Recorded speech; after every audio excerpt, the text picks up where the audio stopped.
With Gaza under siege and the West Bank under threat, will the symbolic act of recognizing a Palestinian state give its inhabitants reasons to hope or to despair? 715 days since Hamas orchestrated the worst terror attack in Israel's history. What's clear is that Israel has since squandered sympathy with its incessant pummeling of Gaza and the unchecked land grabs by the state and by Jewish settlers in the West Bank.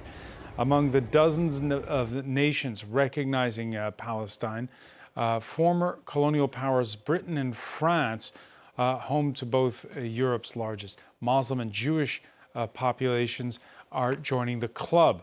A lone act of frustration, this conference that's being held in New York this Monday, directed as much at Israel as its main backer, the United States, or can Europe move the conversation towards actual peace building?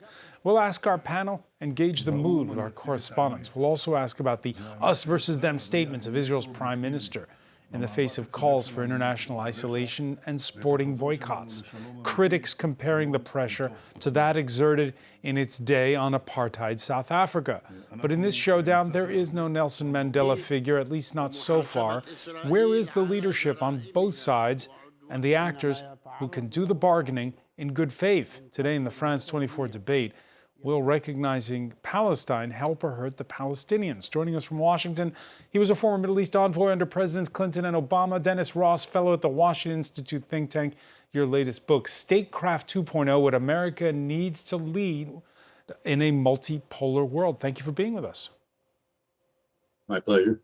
Also from the U.S. Capitol, he advised the Palestinian Authority delegation, Khaled El-Gindi, adjunct professor at Georgetown University. You're the author of Blind Spot, America, the Palestinians from Balfour to Trump. Welcome to the show.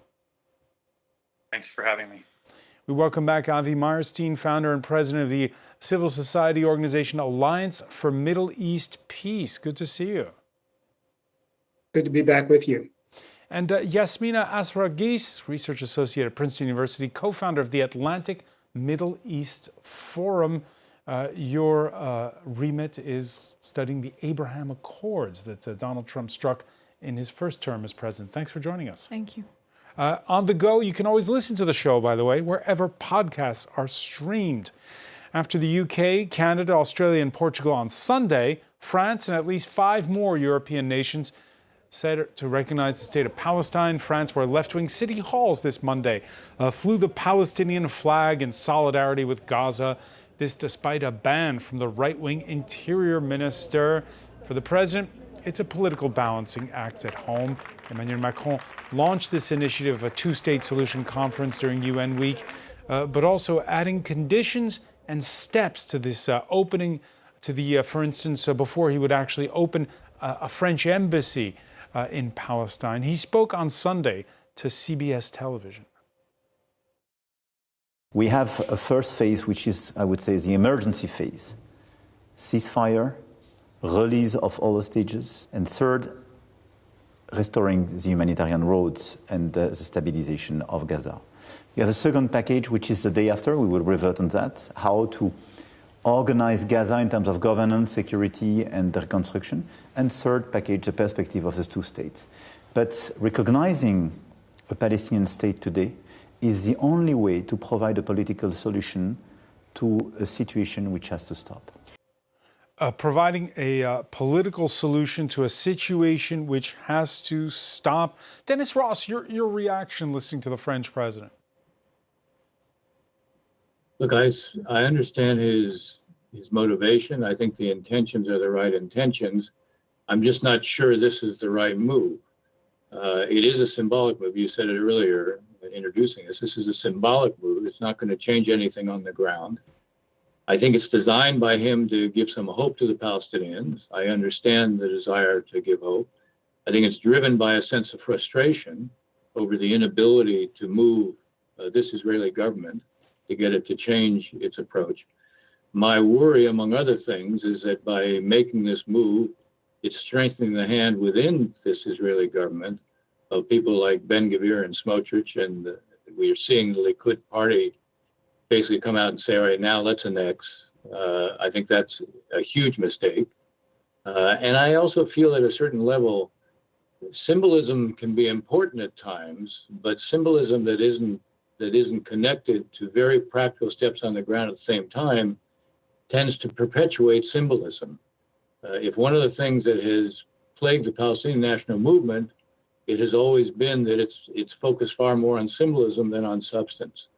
The Palestinians had a prime minister at one time, Salam Fayyad, who said, we're going to build a state from the ground up. We're going to build the institutions of state in a way that no one can deny that we're a state. He was taking a page from the Zionist movement.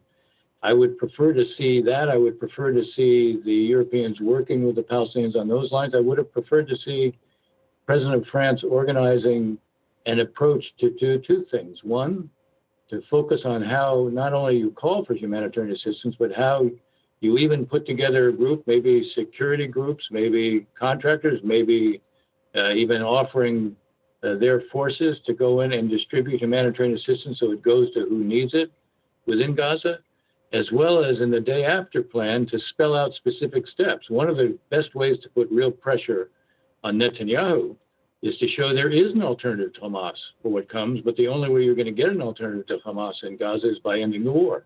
Not coming with what are basically broad generalities is fine, but if it isn't coupled with very specific steps that could be taken provided the war ends, I'm not sure it changes anything. And right now I worry about the risk that Israel will take steps to annex parts of the West Bank.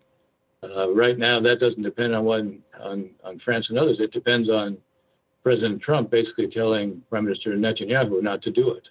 So none of what President Macron is trying to put forth, and we heard his three-phase steps there, is doable without the United States? I see it very hard if you don't have the United States on board. It would have been good if there was this approach to privately deal with the U.S. first, see what was possible to get from the U.S. and see if you could get the Trump administration to embrace all or part of this. But by not having American support, first of all, you make it clear that the only one who could put real pressure on Netanyahu isn't part of this. And I worry already that I look at the language of Secretary Rubio when he was there, saying this has hardened the Hamas position on the one hand, and he seemed to imply that that he understood the pressure of Israel to respond. Go ahead, Dennis Ross.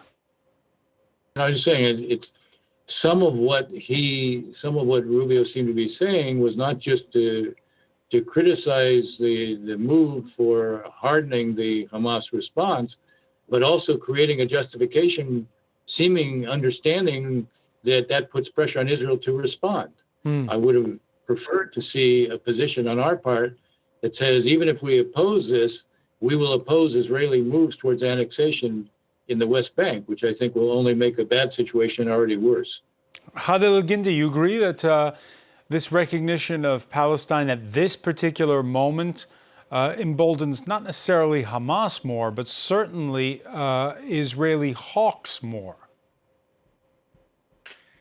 Well, I certainly agree that it is a symbolic gesture in as much as it doesn't change realities on the ground, either in Gaza or the West Bank or in East Jerusalem.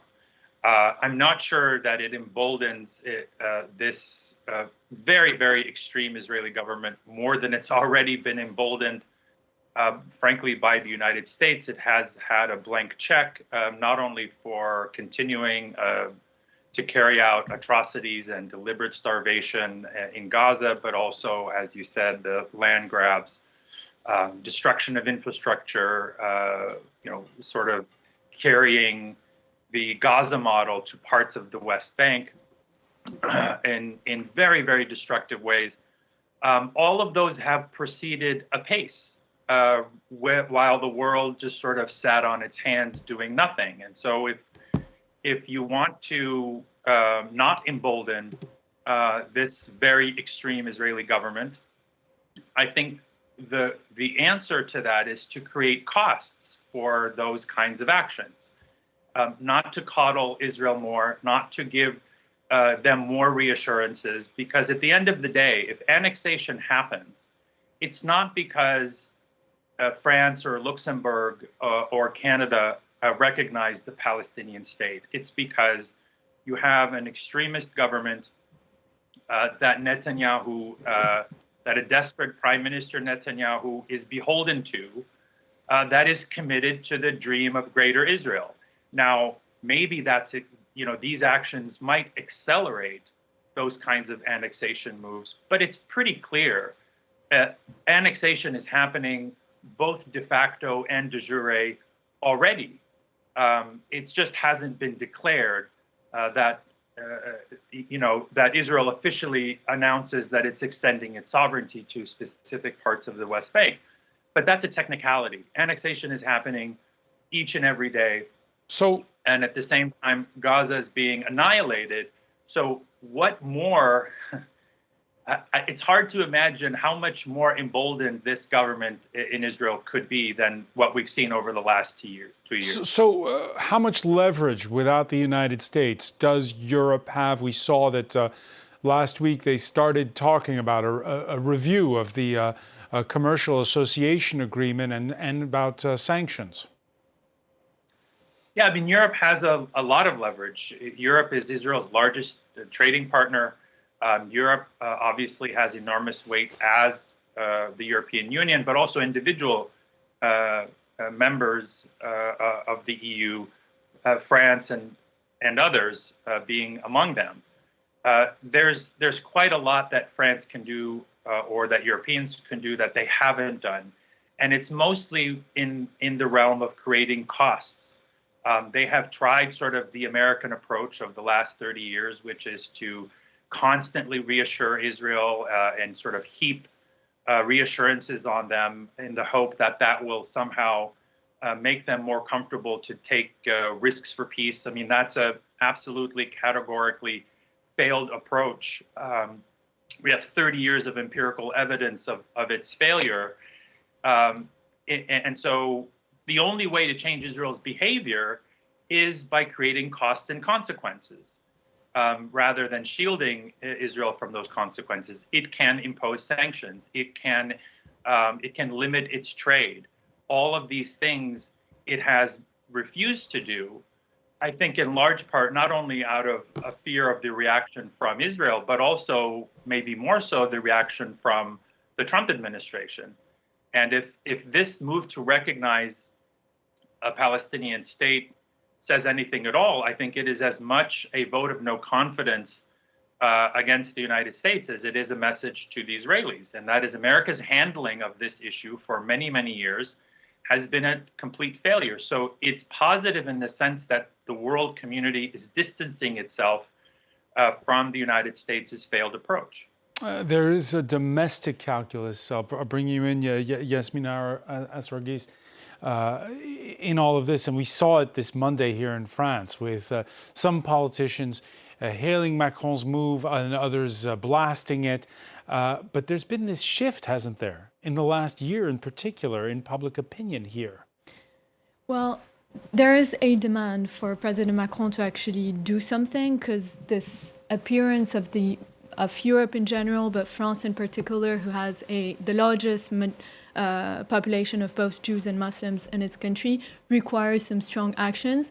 The Paris Peace Forum that you mentioned did not exactly deliver what it was meant to deliver, given that the Iran-US it was upstaged by the fact that the Israelis bombed Iran. On the day of that conference, which prevented Macron from coming on stage and making his big announcement back in July, the priority given by Saudi Arabia was this question of disarming Hamas before moving forward with the recognition of the Palestinian state. What we're seeing today is President Macron, who moved forward without necessarily giving those guarantees that were actually initially put on the table by Saudi negotiators.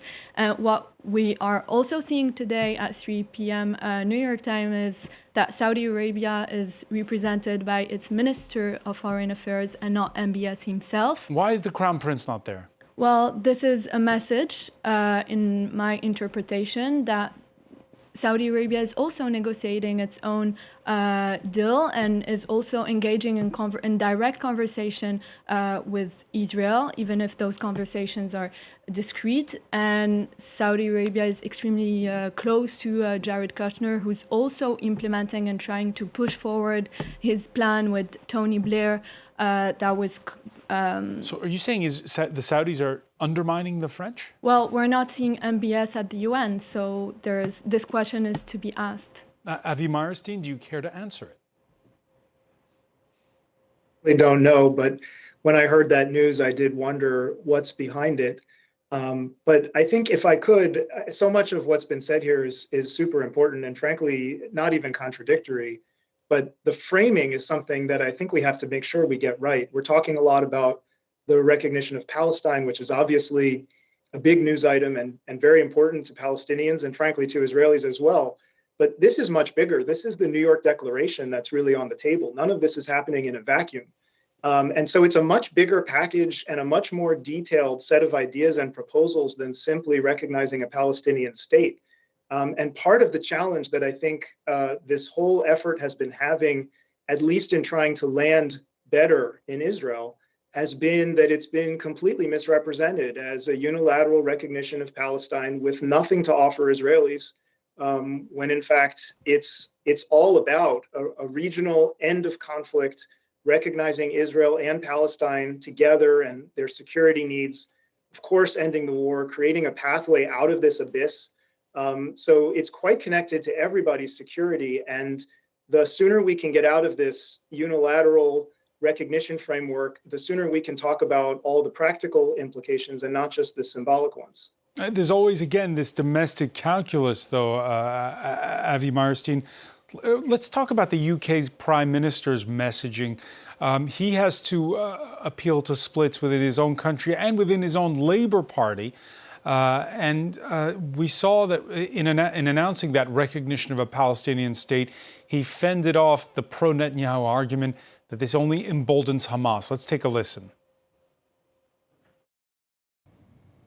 So today, to revive the hope of peace and a two-state solution, I state clearly, as Prime Minister of this great country, that the United Kingdom formally recognises the state of Palestine.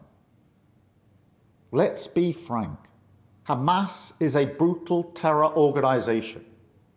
Our call for a genuine two-state solution is the exact opposite of their hateful vision.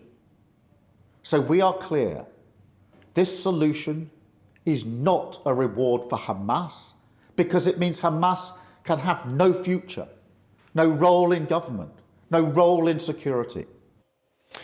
Avi Meyerstein, your thoughts on the messaging of the French president and the messaging you just heard there from the UK Prime Minister? It's incredibly important because that is true to the language of the New York Declaration that these 142 countries have adopted. Israelis aren't hearing that very much, which is a big challenge in bringing them on board into this process. Not just their government, but the public itself is not hearing that. But it's very clear in the declaration that it calls for the removal of Hamas and the disarming of Hamas, and instead putting in place a responsible, moderate Palestinian leadership. That's something that's good for Palestinians and Israelis alike. And so I think that framing that he offered is incredibly important. By the way, all of this aligns with what Israelis and Palestinians want and tell us they want. We've just finished a round of polling in the US and Israel and Palestine. And one of the questions we put on the table was, what do you think of a regional peace deal that includes a Palestinian state? We were not mincing words or pretending it was a pathway to some unknown future. We said Palestinian state. And again, in the last couple of weeks, 73% of Israelis said that they would support or accept that. And Palestinians just told us 83% of Palestinians said that they would be either supporting or accepting a package that includes recognizing Palestine and a regional normalization deal. So we really have to figure out a way to engage the publics, perhaps with the role of civil society, to make sure that the people's will is being expressed in this mix.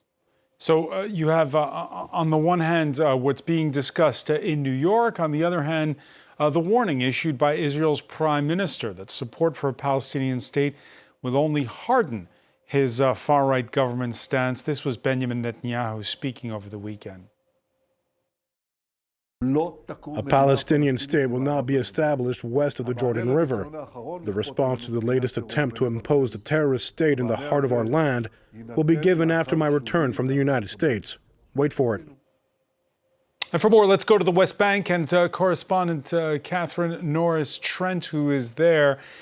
Catherine, the people you've been speaking to the last couple of days, are they heartened by all the talk of how to proceed in New York, or are they spooked by clips like the one we just played?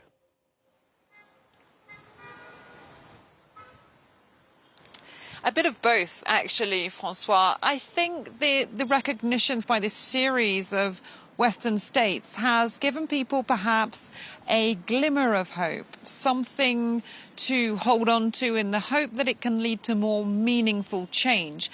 They're not under any illusions that things are going to get better in terms of their life in the immediate future. In fact, I would say they're wary about what the response from Israel could be. This talk of possible further annexation of the West Bank by the Israeli government has got a lot of people on edge. We spoke to the deputy foreign minister, the deputy Palestinian foreign minister here, and he called on the international community to take those threats very seriously and to do something about it.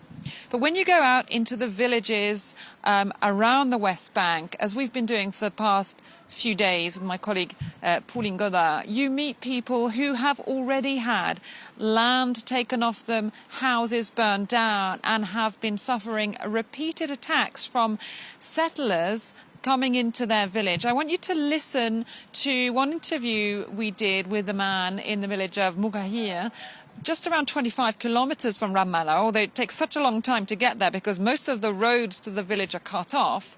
And he says he's been attacked several times, his house has been demolished, he's lost everything, but he's determined not to leave his land. Take a listen. I would have preferred them to kill me rather than be constantly harassed. They're grinding us down slowly. They burnt my house while my children were inside. Thank God they weren't hurt. And then they stole 120 sheep from me. There were more than 50 settlers. I approached them to get my sheep back because I look after them as though they were my children.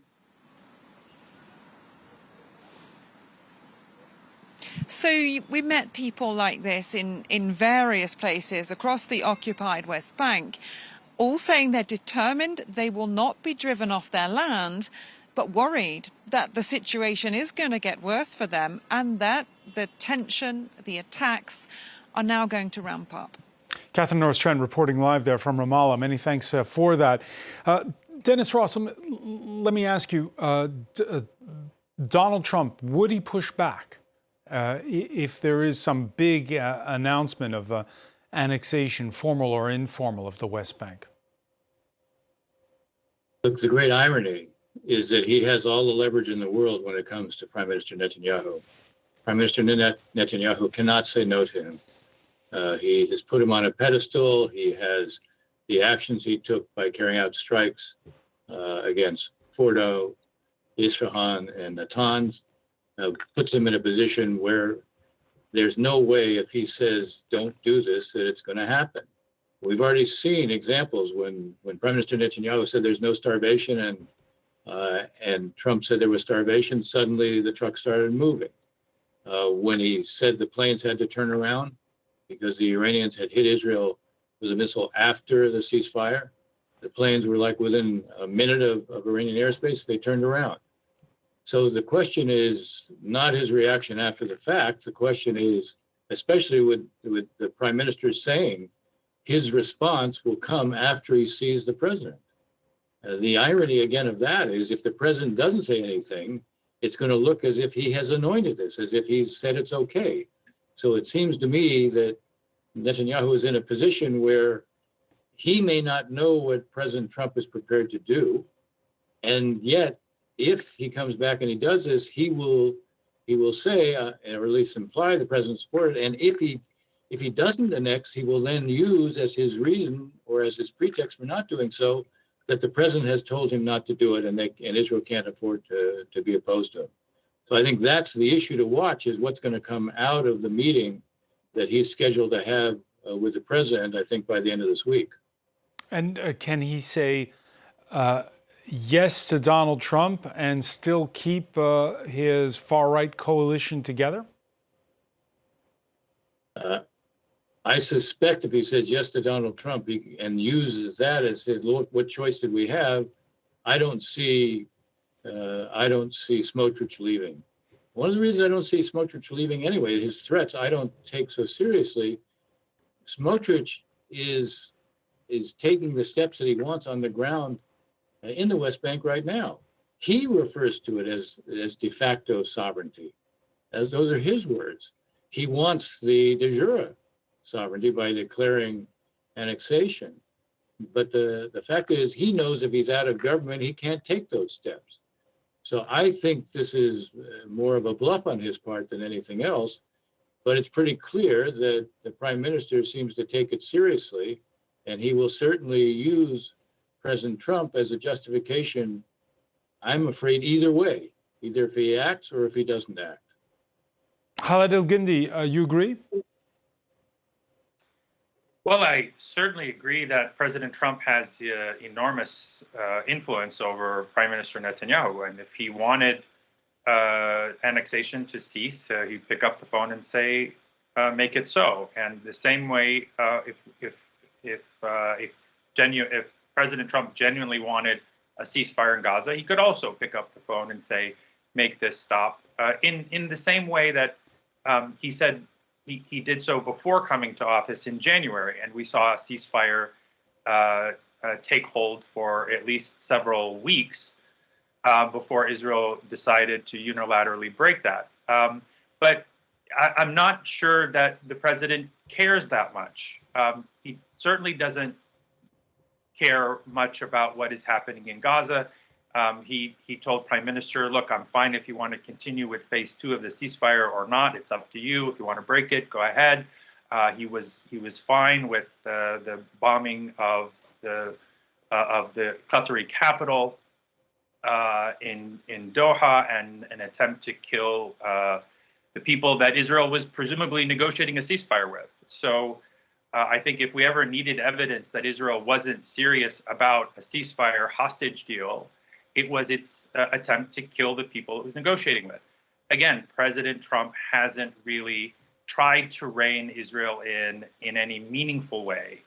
And I think to the extent that he does, it will not be because of the impact on Palestinians, but more like his friends in the Gulf, and particularly his hope of some sort of Abraham Accords 2.0, specifically a Saudi-Israel normalization deal. I think the attack on Doha was a real wake-up call for America's friends in the Gulf, who I think began to reconsider what it means to have an American security umbrella, what it means to be a friend of the United States.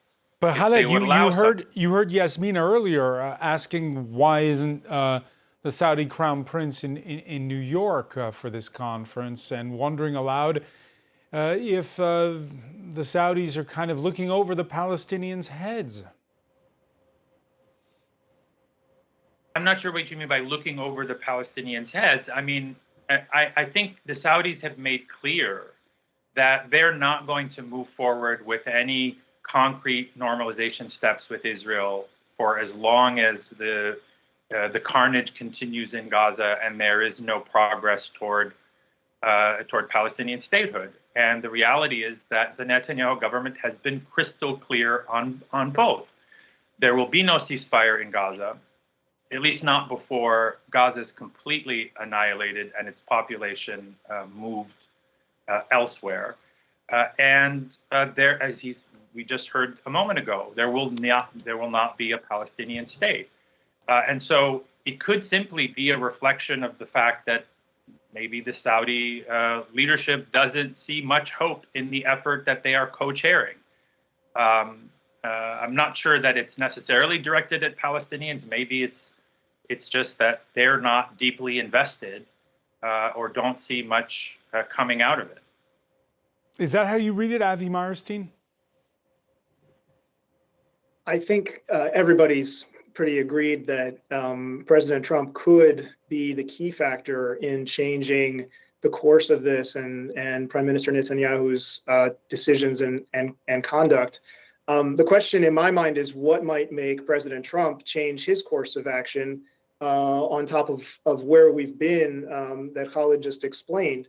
And there are a couple things looming out there. I think one, we're not too far away from the beginning of midterm elections in the United States. When we did polling recently, we found that, much to our surprise, most Americans were ranking this issue as moderately or more important alongside things like immigration, healthcare, and the economy. So people care about it.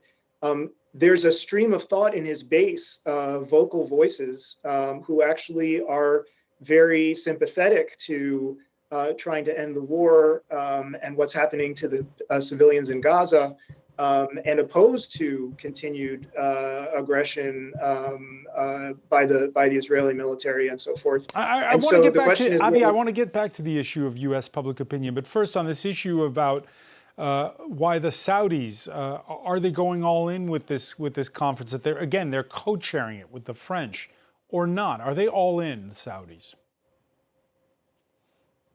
It seems that for quite some time, actually, they've done a bit of a dance where they've put one foot in the door of exploring normalization. Remember, before October 7th, under the Biden administration, there was a lot of talk about the potential for a normalization deal. And at the time, most people were speculating that it would not actually resolve the Israeli-Palestinian conflict, which, had that happened, that would have been a huge rupture in assumptions about what it would take for that Saudi normalization. So this is not the first time that there's a sense that they might be willing to make their own deal.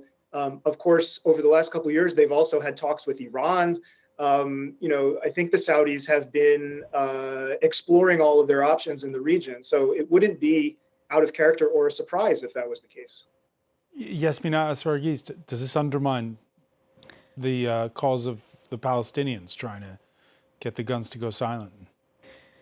I think on this on this diplomatical moment, what we know is that today at 3 p.m., President Macron will announce his vision of what the two-state solution should be, but also recognize the state of Palestine. What we don't know is what will happen tomorrow when Donald Trump will head to New York, meet and greet during a summit Arab leaders to discuss with them his vision for the Middle East, the new Middle East, and this question of the day after. And it's no surprise that someone like Tony Blair is working hand in hand with Jared Kushner on this plan of rebuilding Gaza with an authority that would be put in place in a transition phase. And apparently on August 27, Donald Trump officially opted and decided that he would go forward with that plan. And I think tomorrow will be a key moment to understand the dynamics within Arab leaders, how Egypt is reacting to it, if Qatar is feeling a bit more. Yes. Did we get a little feeler for all of that last week? You remember there was that emergency joint summit with the Arab League and the Organization of Islamic Cooperation. Everybody came to Qatar. Yeah. It's not always a given because sometimes there's rivalries in the region. The Saudi Crown Prince showed up for the family photo but didn't stay for the conference. Well, on that particular note, I think the Emiratis were the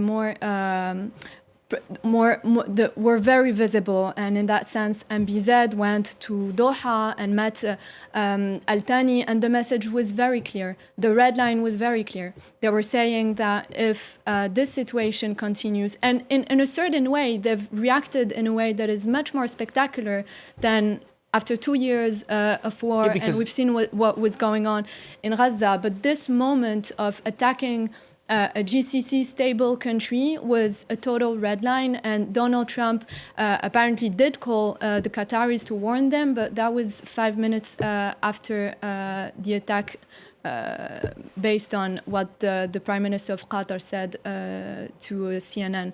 But we're very much going to see how all this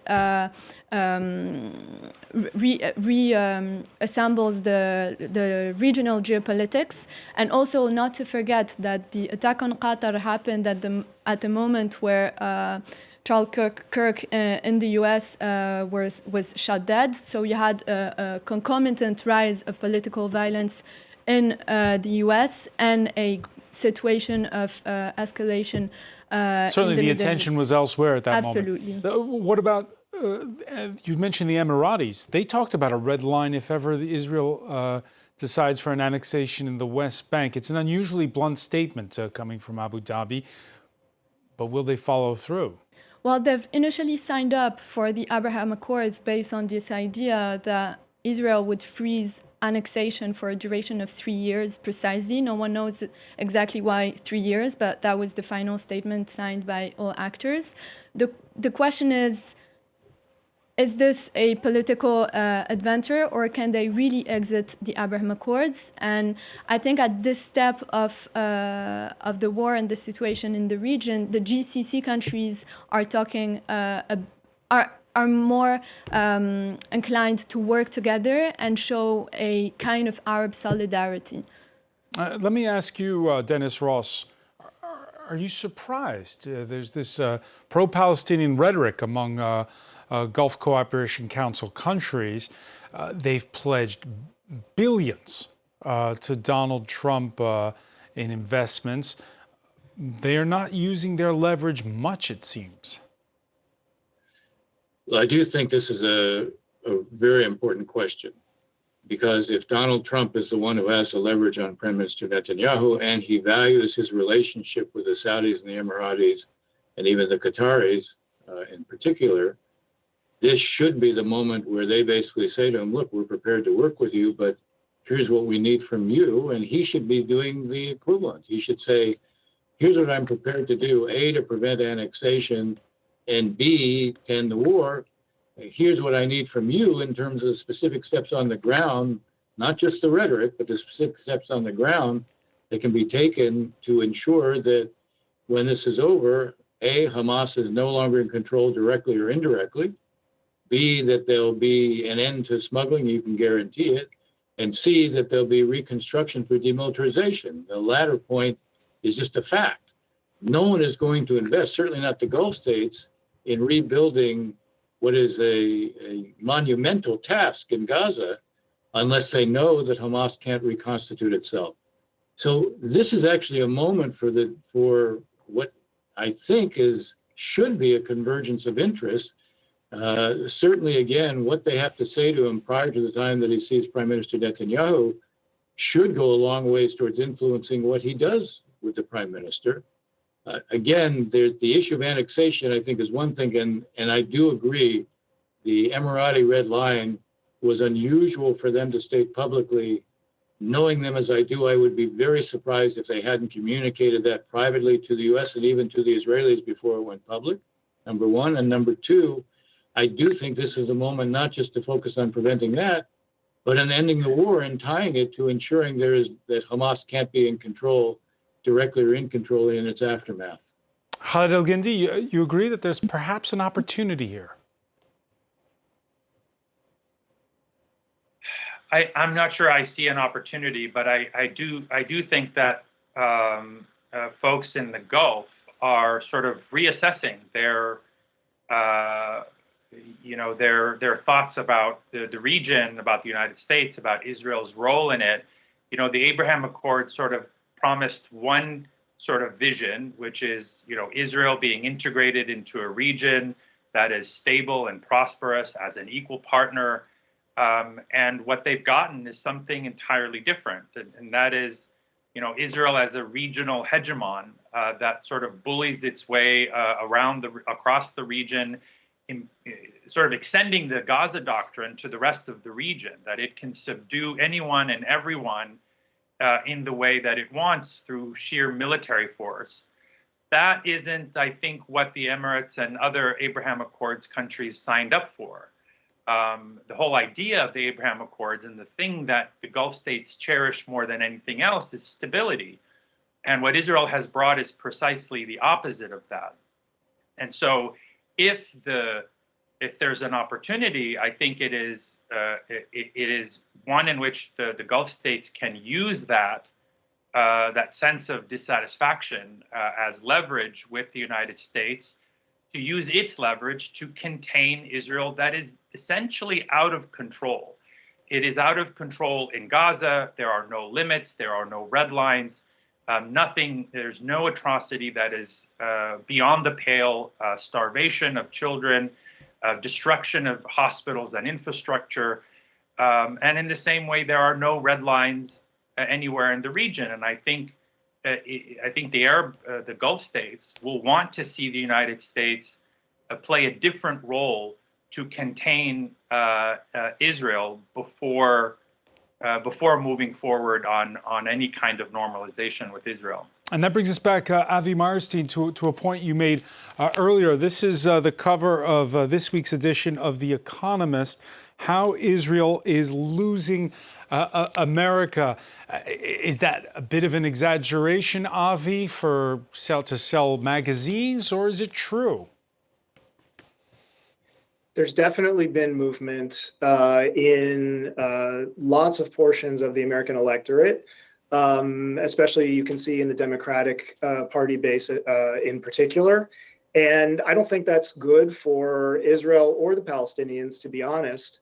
But one of the things that I think is really important, we're talking about annexation and the alternatives, and I think it's important that whatever's done is not just making a bad thing not happen, which is what happened when the UAE normalized with Israel and got the deal not to annex. It has to go beyond that and actually move us towards a place of greater stability because of what we put in place. And if I could put something on President Trump's desk, it would be the numbers that we got in the last week showing that 55% of his base is opposed to annexation and wants him to push back, in addition to 71% of all Americans, and that 82% of Americans, likely voters, want him to engage if the EU and the Arab League start a diplomatic process around a regional deal, which, by the way, is exactly what's going on here. So I think there's a lot of room, actually, and on an issue that's normally thought of as a huge polarizing issue, we found, surprisingly, quite a bit of consensus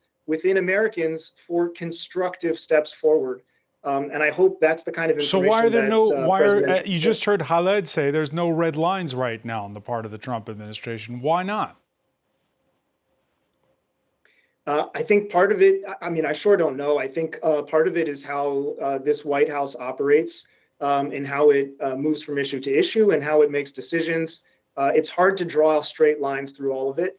There are a lot of different factors and voices going into it. But as I started to say before, we're moving towards an election year, which could change the calculus. We're seeing, as you suggested with that article, we're seeing shifts in public opinion. And so things could change. It's not necessarily the case that it's going to remain on this trajectory going forward.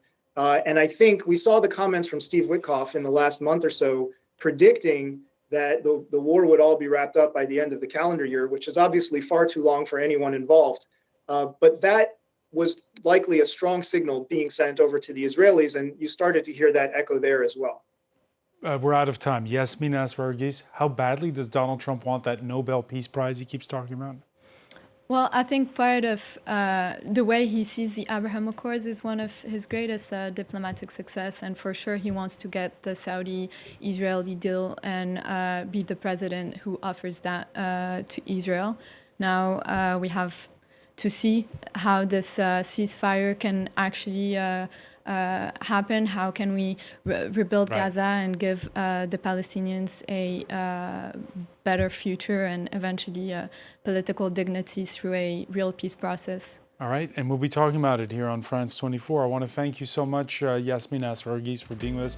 I want to thank Dennis Ross, Khaled El-Gindi, and Avi Meyerstein for being with us from Washington. Thank you for being with us here in the France 24 debate.